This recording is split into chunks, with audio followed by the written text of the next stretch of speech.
Hi there, this video is all about the 7-a-side match, and we're going to look at some scenarios like taking 16s, penalty corners, maybe the ball infield at some point. So let's start with the 16. So we've got the formation of a 3-1-2. Now what I've done here with the red team is a very traditional old-fashioned press, the W press. A lot of teams will play it. A lot of teams will put a very, very high press, especially if they sense blood, they're going to go for it, and that'd be really intimidating. Okay. When teams do this, what tends to happen is we also do this, and we all come in. Oh, I didn't want to do that. They all come in, and it's just crowded. It's ugly, right? So let me just refresh how that looked. But if we put our two forward players high, it's very unlikely that they stay. Like if the team does it to us, we are going to stay. We're going to do our pocket press, and we're going to just try and win it and just have a huge numerical advantage. But we are going to do this, and we might reassess if they're as confident as we are, or as crazy as we are, I should say. But what you'll probably find is they'll do this. Their press will start to break down. They might keep their front three here, and that's absolutely fine. If this is on, then you're just going to look for one of your wingers to be heels on the line, super wide, and just get rid of the ball. Just remember, if you are here, that player is going to be on you quickly, and then it's harder for you to make a decision. If you come here, then you can make the decision because our forwards are central and our centre half is central. There is space for you to dribble into an attack or just pass the ball into space for a leading run from one of the centre forwards. Okay, and remember in this situation, if it does go wide, say to the right back or the left back, we'd want one centre forward running to post up.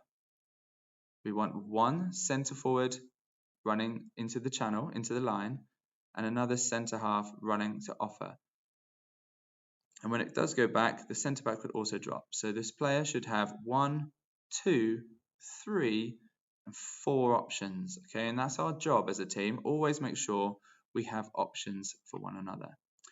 Okay, so however, again, most teams won't do this. So if you're nice and wide, the ideal scenario is you get offended like this. Okay, if this happens, we're laughing. Okay, especially if they start doing this. If they do this, they're just saying you can play anywhere on this pitch, and all we have to do is lead into the space, and we go. It might be that you just take a little self pass so you can hit it into this sort of areas.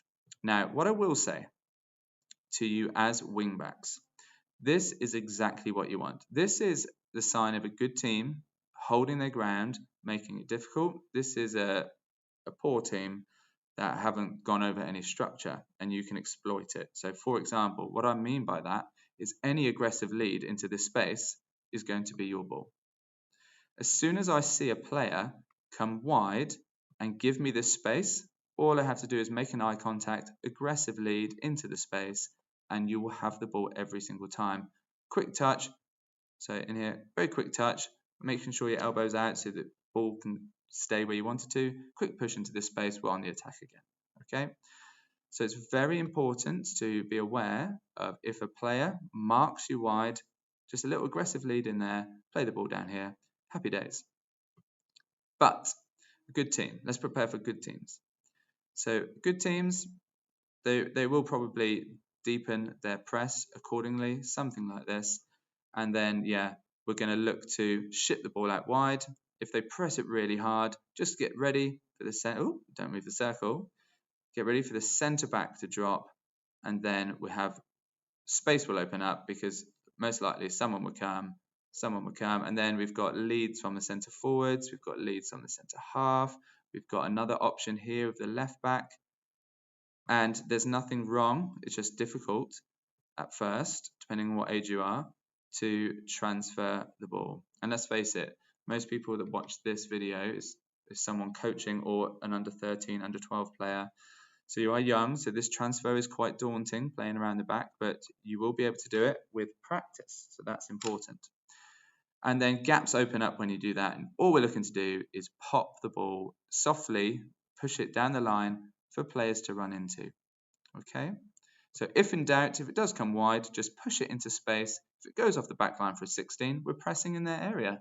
That's a good result as well. Okay, so that's the 16.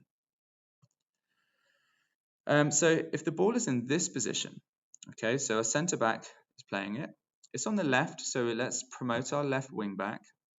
You know, if they come here, great. Look at the space they've allowed us. All right, I've put every single one of their players back, and again, we're preparing for a good team here. Now, if we're outside 5 meters, you can just dribble straight in. So look, always look, is there space? And then just dribble straight, right? And then just hit the ball. If you're within 5 meters, the umpire will say, then you can't dribble straight in. You have to like sort of dribble, whatever. Okay, just make sure it moves 5 before you can go in. And umpire most likely will say, yeah, I'm happy, you can go in now. But if you're outside 5, you can just dribble straight. You still can't hit the ball in straight, but you can dribble the ball in straight. Okay, so it's important you understand that rule.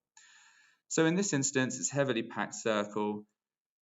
It might be out here, and then just put it into space, try and enter T-point. It might be we look to transfer the ball, and there we have a nice aggressive lead out here, for example, another lead, but we're all leading together, so then we can try and again, oh, where's the ball gone? Enter to T-point, okay? So that's really the objective when it's so packed, and then looking for a foot or a shot on goal even better, really, okay? So just be patient with it and move the ball. But the point I really want to make is a high play, okay? Another thing you can do is, as long as you touch it outside of this circle, not within 5 meters, it has to go 5 before it's crashed in. But if you're outside 5, just touch, open your stick and just let it run off into areas and confuse the defenders, okay? So let's look at some penalty corners. All right, so in red, I've got the defensive roles. So a goalie, you must name your players or number your players, 1, 2, 3, 4. The 1, you can either do this. You can either put pressure on the ball wherever it goes. So if it goes to this player, you'll be running here, but 9 times out of 10, most teams do play it to the top of the circle. So you'll be putting pressure on there. Number 2 protects the left foot and also this middle area. And then you have the kind of post players. You're more interested in here. Number 3, also, if the injector comes in, you have them. You know, if this player comes in, you just got to be aware. And it's difficult. It's a 6'4", all right? So, or 7'4". Yeah, no, it's a 6'4". So it is really difficult. Now, the other option you have is you basically create some sort of pocket and box like this. So you let them take the shot, bearing in mind we should be able to stop it, and then we can clear our lines, which is absolutely fine. But one thing I will say, let's say it's come in here and the ball comes in, what everyone has to do is step. You are protecting this line, the line to goal every time. Okay, so then if it comes back to say this player, we are stepping, we're stepping, yeah, we are, if there's players here, we're getting in front of them, all right? So that's very, very important. You're not man marking, essentially. Your goalie might get upset if someone's here, but do as your goalie says if they tell you. But ideally, we're stepping, we're making it difficult for the ball to get through, and then we clear our lines. But let's talk about attacking, right? So this is the main one I want us to do. We're not going to hit from the top of the circle because it's too difficult. So we're going to play the ball here, and as soon as it starts to move from this injector, this player, you're going to run, and you're trying to get to the defender point. Okay, there's a little mark, so get to the defender point. You're going to receive it open on your forehand side. You're not going to shoot, you're going to open your body, and you're going to pass it, ideally, when the number 1 runner is pretty darn close. So don't worry too much about a bad first touch. This will still work. and receive it, really close to the circle. Try and be inside, but whatever you do, you don't want to be here because you're just going to get crunched. So nice and wide, giving yourself loads of time. As soon as that ball is shifted, you're going to then make yourself a nuisance. And also the injector, you're going to come in here as well. So normally what happens is number 1 go here, and then they'll follow the ball, and number 2 will follow the ball. And so gaps appear. So this player has a few options. You have option 1 to here, and if the ball comes here, we're just looking to fire it in to difficult places. Obviously, if you fire the ball in here, you can then follow, like trying to get ahead of the ball, make a lead. So it could come back to you for the shot, it could come in here for the shot. The other option, often this is available, so it gets back to the injector. So down the left foot of the player coming towards you, slap it nice and hard, and you've just got a little deflection in there. Yeah, so the person that's passed it is also making a nuisance of themselves. You might not get the first one, you might get it the second go, and obviously this player is also going to come in. The third option with this player is the pass back. This player often gets ignored, so like they both might come here, or this one might come in deeper.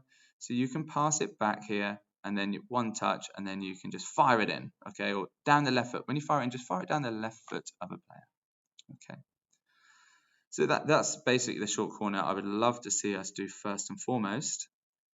Another one we could do is we'll slip it left instead. It can go straight to the left. If it does go straight to this player, then basically you all run in.